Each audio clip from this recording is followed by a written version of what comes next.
As some of you already know, getting up here in front of you does not come easily to me. So while our next author, Susan Van Kirk, is here tonight with 3 mysteries from her Endurance series, I selected a story from her memoir, her memoir about 34 years of teaching high school English and 10 years of teaching at Monmouth College. The Education of a Teacher, including dirty looks and pointed. Didn't write this right. What's it called? Dirty books and pointed looks. Sorry, including dirty books and pointed looks, which is $18 tonight. It's about making yourself do things that scare you and enlarging your experience of yourself and the world, and that's important. Susan Van Kirk.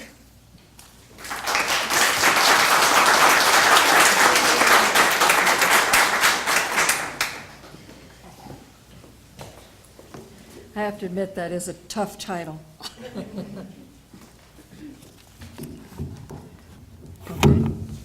Uh-oh. Okay? Can you hear me? Okay. All right. Good evening and greetings from downstate Illinois. I'm about 3 hours south of Batavia, about an hour west of Peoria, 40 minutes south of the Quad Cities, so that should maybe hopefully give you an idea of where I am from the small town of Monmouth. I want to thank Waterline writers for asking me to come tonight. This is the first time that I've read here, so it's a great venue. Oh my goodness. In recent years, I've been writing murder mysteries. I've written 4 that have been published by 5 Star Publishing, which is an imprint of Gail Cengage. And they've been doing well, and my new mystery, which starts a new series, I just sent off to my publisher on Friday. So my eyes are kind of, like this. But that's off to my publisher, and all of these mysteries have been a lot of fun to write. And all of this writing started in 2010. When my first book came out, which is a memoir about 4 decades of high school teaching, and then a few years after that on the college level. They are 15 creative nonfiction stories about students that came into my life and changed my life. Often you hear about teachers changing students' lives, but this is just about the opposite. Every single story in this book is true. Some of them are mouth-dropping stories where you say, oh, that could never have happened, but it did. And the longest story in the book is about a book censorship issue in my classroom. I had some parents challenge a book by Kurt Vonnegut, not Slaughterhouse-Five, but they did, and after 6 weeks of media craziness, I got a letter from Mr. Vonnegut. Wonderful letter about censorship, which is hanging on my living room wall. Reminds me there are things worth fighting for. And by the way, the letter is in the story too, so you can read it there. But here's the important thing about this reading tonight.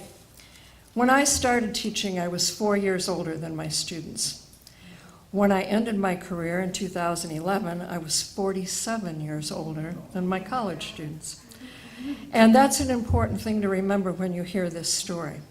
It's the last story in the book, and it's from Monmouth College, the only story from college. It's called Rockin' Out, and it happened in 2008. When I graduated from college in 1968, the notes and lyrics of the White Album, the Stones, Simon and Garfunkel, Otis Redding, and CCR echoed through my waking moments and stole through my dreams. My college memories included a dazzling trip to San Francisco, where, surrounded by the haze of pot, I watched Grace Slick and the Jefferson Airplane at the Fillmore West Auditorium. Sorority and fraternity parties, midnight philosophical discussions with friends, sit-ins and political assassinations framed my last college year. But now all that was over, and I left my father's house for my husband's house, beginning life as a high school English teacher in the small town of Monmouth, Illinois. I settled into PTA meetings, homework, carpooling, and mom for the next 27 years. Nights I stayed up until 2 a.m. grading English essays, feeding babies, and wondering where my free spirit had gone. A demanding existence, it eventually became even more so due to divorce and single parenthood. And in occasional odd moments, I wondered who I had become and how I had gotten there, a tired middle-aged mom. After child number 3 left for college, I spent 3 summers in a university town finishing an advanced degree. And there it dawned on me that in my new independence, I bore little resemblance to the me of my college days. In fact, that me no longer existed. My children left home, married, and moved away to Phoenix, where they produced beautiful grandchildren. And while I flew to them several times a year, home was still my small town, teaching part-time at the local college. Vietnam, rock and roll, the Kennedy era, those now seemed like long ago museum pieces, dusted off infrequently for visitors. Occasionally in darker moments, I wondered if my students saw me as a museum piece, a relic left over from the 60s, teaching because I loved it, but definitely not of their time. So on a whim, I asked one of my college students to give me guitar lessons. I'd played a little in college like everyone else in the 60s, but I'd never learned to play correctly. To my utter astonishment, he agreed. Don Trinity was a kid from the college or from the Chicago suburbs, plucked out of the city and impossibly transplanted into our little patch of earth. Invariably dressed in a dark t-shirt, jeans, tennies, a small silver hoop earring, and a light green hat that said Rolling Rock, Don sported a scruffy beard, mustache, and a perfect white-toothed smile. A frat boy, guitar player, singer, he was a free spirit, something I now only rarely recognized in myself. 3 years earlier, our relationship had struck a chord, and now he would give me lessons. And I would make him superb chocolate chip cookies, an art I learned in my mom life. Each week he wrote down chords, and I learned a new language of fret positions, chord families, and strumming styles. Don was the teacher, and I was the student, a stunning reversal of our relationship. We fell into an easy friendship, me calling him the Donald, and he calling me by my initials.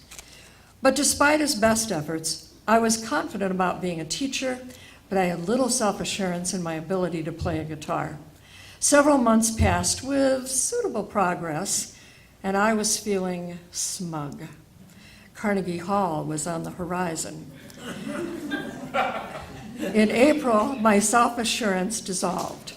The Donald suggested, I think you're ready to do a concert. A what? A concert.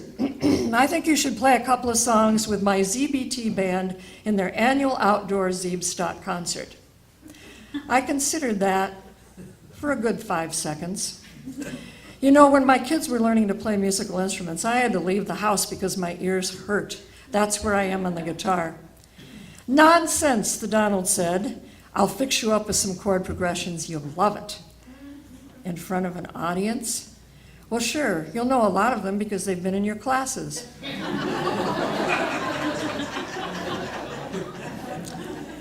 I turned pale, saying, that's really not something I could do. The Donald, self-confident, persuasive, ignoring me, responded, look, I know a couple of songs the band plays that you could pick up easily. How exactly are you going to talk your band into letting me do this? We have a meeting this week. I'll just tell the brothers we're having a guest artist. I'm in charge.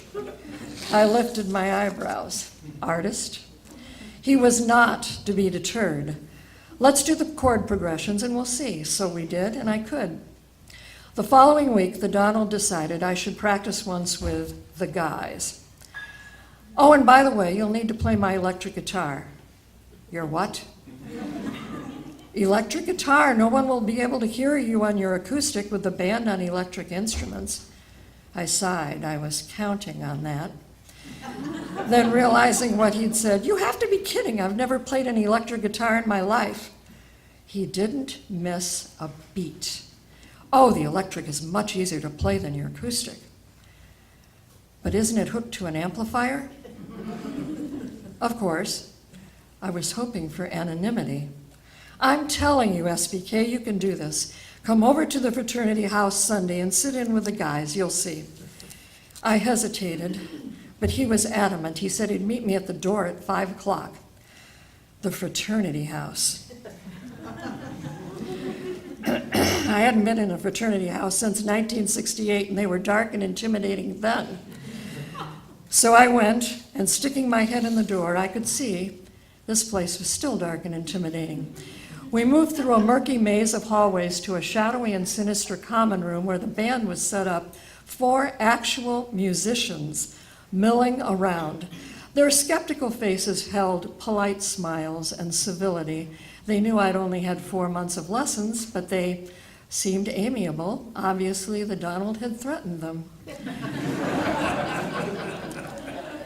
We played and we sounded remarkable. The songs I had so diligently practiced were Up on Cripple Creek and The Weight, recorded by the band in the 60s.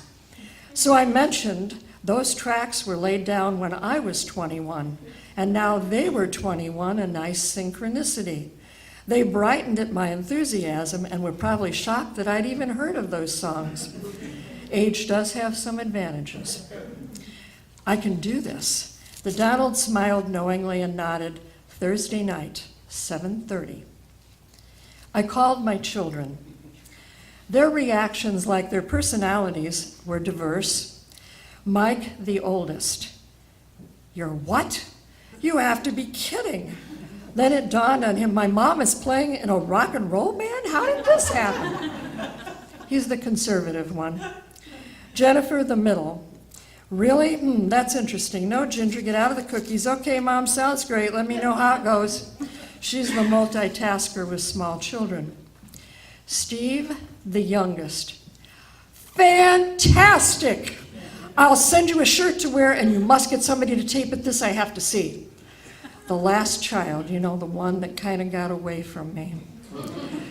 The shirt arrived, a black short-sleeved tee with the band on it, and May inevitably showed up.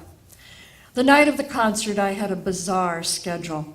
A group of my friends celebrating a 65th birthday met for dinner, and after that, I'd end the evening playing electric guitar in a fraternity rock band.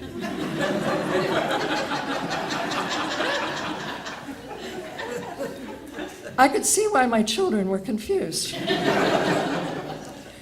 I had a couple of glasses of wine for courage, and I dropped my car at home, and then I headed to the college a block away.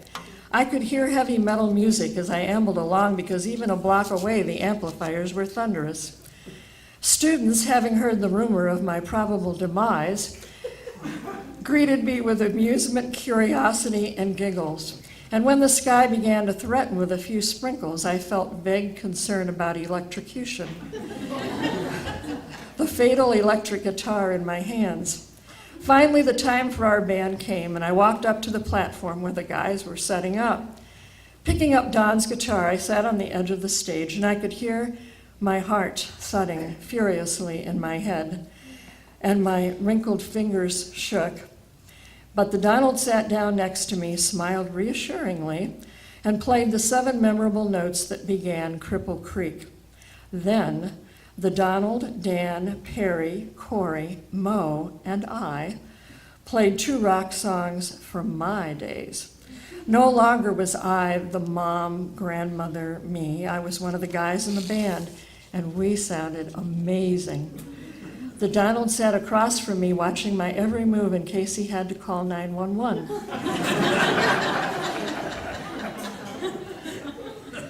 When I finished, when it ended, I experienced a sensation I hadn't felt in years, nirvana.